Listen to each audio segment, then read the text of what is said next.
For today's video, we're going to be doing this makeup look right here. I did a whole talk through video, so I just sat here and talked to you in real time. I've never really done that before, so I hope you guys enjoy it, and let's go ahead and get into it. My face is already done. I've put on foundation, concealer, my contouring and highlighting, I did my brows, and I've prepped my eyes. So I will link all of those in-depth videos down below if you want to know more details on that and how I do it more specifically step by step. I feel like lately, well, all the time I always include that in my videos and it's getting a little repetitive. So I figured I would just kind of save you from that if you just don't want to see that over and over and over again. And just show you like my eyes, cheeks, lips today. So on an E40 brush from Sigma, I'm going to take Beaches and Cream from Makeup Geek. It's this color right here. And I'm just going to work this into the crease and buff it out. This color is very close to my actual skin tone. So it's not going to give like a dramatic crease color or difference to the eye. It's just going to kind of define the area just a little bit more, since the primer I used was Painterly and that's a little bit lighter than this color.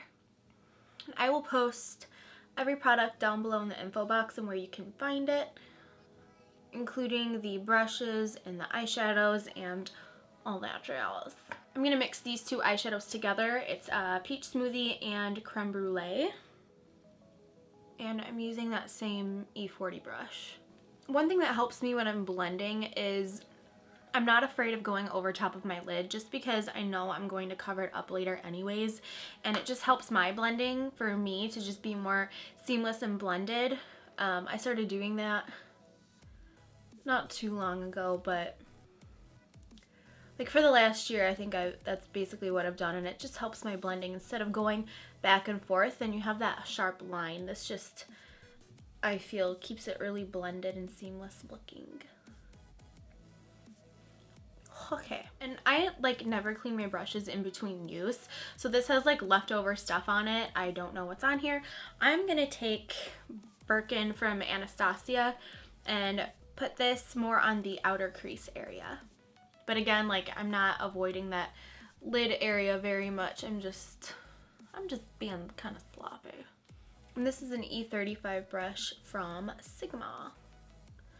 I really want to get some more brushes. I feel like I use the same ones all the time. I would like to try out some different brands, just because the majority of brushes that I have are Sigma, MAC, and Bare Minerals, and I would like to just, I don't know, not venture out like they're bad or anything. I just feel like I would like to be more educated in other brands. Zoeva is really good, and I would love to try Hakuhodo. I don't know how to pronounce it, but I've heard they've been at the makeup shows, and I just would love to try it. All right, I'm gonna take a little bit more of that Peach Smoothie just to help blend. Oof, hit myself in the face. Just to help blend out those shadows. You're really using your motorcycle right now. Underneath my eyebrows, I'm going to take Shroom, and lately I've been loving going and putting this on with a fluffier brush rather than like a packing brush. I apologize if you can hear that motorcycle. So this is the E25 brush from Sigma, and I'm just going to work that in right there. And I'm also going to take a little bit of MAC's Pro Shaping Powder and Emphasize and kind of mix that with it, just because I feel like it brightens it up just a touch. So this brush has broken and I've taped it a long time ago, but it's my favorite, and I feel like it almost works better now that it's broken. I don't know, I feel like because it's more flimsy, I can like blend easier. I have no idea, but this is an E25. It's less precise than my other E25 that I just used in my brow, just because it's like overly used and broken. So I'm gonna take, this is Mocha from Makeup Geek, and as you can see from like all the other browns that I have, it's not as red, it's not as warm. These are my MAC shadows here, so you can kind of compare that. That is probably the coolest brown and darkest that I have. And on this brush, very lightly, I just want to put that in the outer crease area. On that E35 brush that we used earlier, going to blend it out. Maybe add a little bit more creme brulee. Yeah.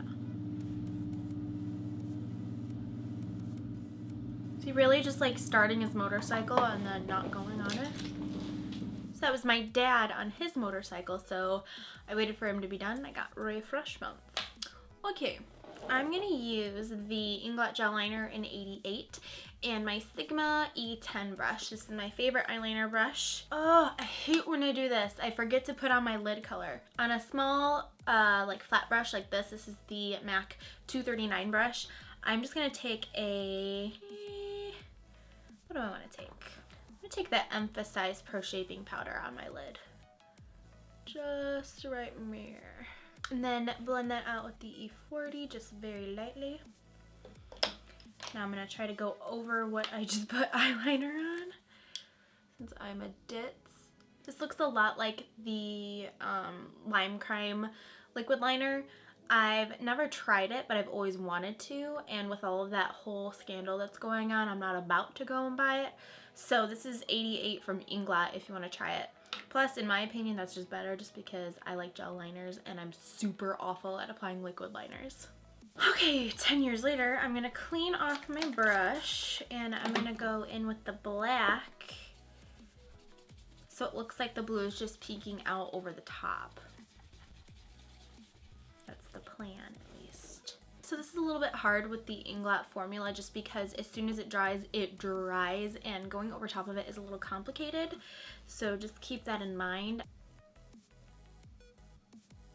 And right now I'm putting on the mineralized mascara from MAC. Did you guys see that Jenna Marbles video called Everything is Glue? Okay, so I'm applying the Blinking Beaute lashes in number 6. So I need to touch up the black part just because the blue is still kind of seeping through and the eyeshadow didn't really do. So instead of going back in with the Inglot, just because Inglot over Inglot is just super drying, I'm going to use Black Track from MAC just because it's a creamier liner and it's going to be going closer to the lash line than the blue is anyways. So with my creasing issue, it shouldn't be too much of a problem. If I were to redo this, I probably would have used Black Track to begin with, just because of the formula. For my blush, I'm going to use Peachy Keen from MAC. This has just been my go-to blush lately, and I just think it goes with so many things, at least for me. Using my Moonstone highlighter from Becca. On the inner part of the bottom waterline, I'm going to use this Scandalize Rimmel eyeliner. It's a nude one, and just put it on the inner part of that bottom waterline. Once that's in there, I'm going to take the E25 brush from Sigma and go with Shroom and just lay that on the inner corner and bring it sort of under on that lash line, just on the inner part. So I'm haloing the inner corner and then bringing it right here. I'm going to take 0 just on the outer inner rim, the outer rim of my eye. Bringing up. If you ever try to line the top rim of your eye, it's easier once you have false lashes on because it adds, I don't know, resistance so you're not just poking your eyeball. I'm going to use that Mocha color that we used before. I'm going to help blend out the black part. So just keep that mainly on the outer part of that under eye. Very close to the lashes. Very, very, very, very close. This is going to help also like bring the liner down a little bit so it gets really smoky. So next I'm going to do the lips. I'm going to use this color from Sephora. It was last year's color of the year, Radiant Orchid. This color is called Radiant Rush. And I don't have a lip liner that looks like this at all. All of my lip liners are super natural looking, but I really want some precise lips, so I'm just going to use Peekaboo Neutral from NYX just to give me the line, and then I can use the lipstick and go over top of that just because I don't have anything close. I'm flipping my lipstick from regular like so, and then flipping it upside down just to use that point to get right over top of that lip liner. This color is almost identical to a color by Beaute, so I will put that color down below because they no longer make this. You might be able to find it on like Amazon or something like that, but I will post the Bite one down below because when I worked at Sephora and we all had to wear the Radiant Orchid Color of the Year last year, it was like very similar. So I just took Brills from ColourPop and just put it all over the top because it makes it look more metallic, kind of gives an iridescence to it. I'm going to take NARS Angelica blush and put it over top of the blush that I have just because I want my cheeks to be a little bit more on the pink side. To give my lips a little bit of an extra shine, I'm using number 49 from YSL. I think this is just a lip gloss volupte. That's what it's called. Oh, it smells amazing. So that completes everything for this video. I really hope that you guys enjoyed it. If you have any questions, let me know down below, and let me know if you like this kind of video. It was definitely different for me to do a talk through video. I was definitely a little bit more scatterbrained, but I hope that you guys liked it. Let me know how you guys felt about it down below. Any requests that you have, please let me know down there as well. And don't forget, I do post everything that I use down below in the info box. So if you missed it, make sure to check out there. But yeah, that's pretty much it. I really hope you guys like this video, and I will see you guys next time.